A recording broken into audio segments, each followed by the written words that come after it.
Artificial intelligence is everywhere today. But what exactly is it? Imagine machines that think, learn, and solve problems like humans. That's AI, a game changer in technology. To grasp AI, let's break it into simple steps. First, we need to define AI. It's a branch of computer science. It focuses on creating systems that can perform tasks typically requiring human intelligence. Next, let's explore its key components: learning, reasoning, and self-correction.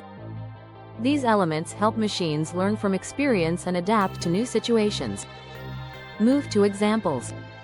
Think about Siri or Google Assistant. They use AI to understand your commands and offer assistance. AI can also be seen in recommendation systems. When you watch a video on YouTube, the platform suggests similar content. How? Thanks to AI algorithms analyzing your preferences.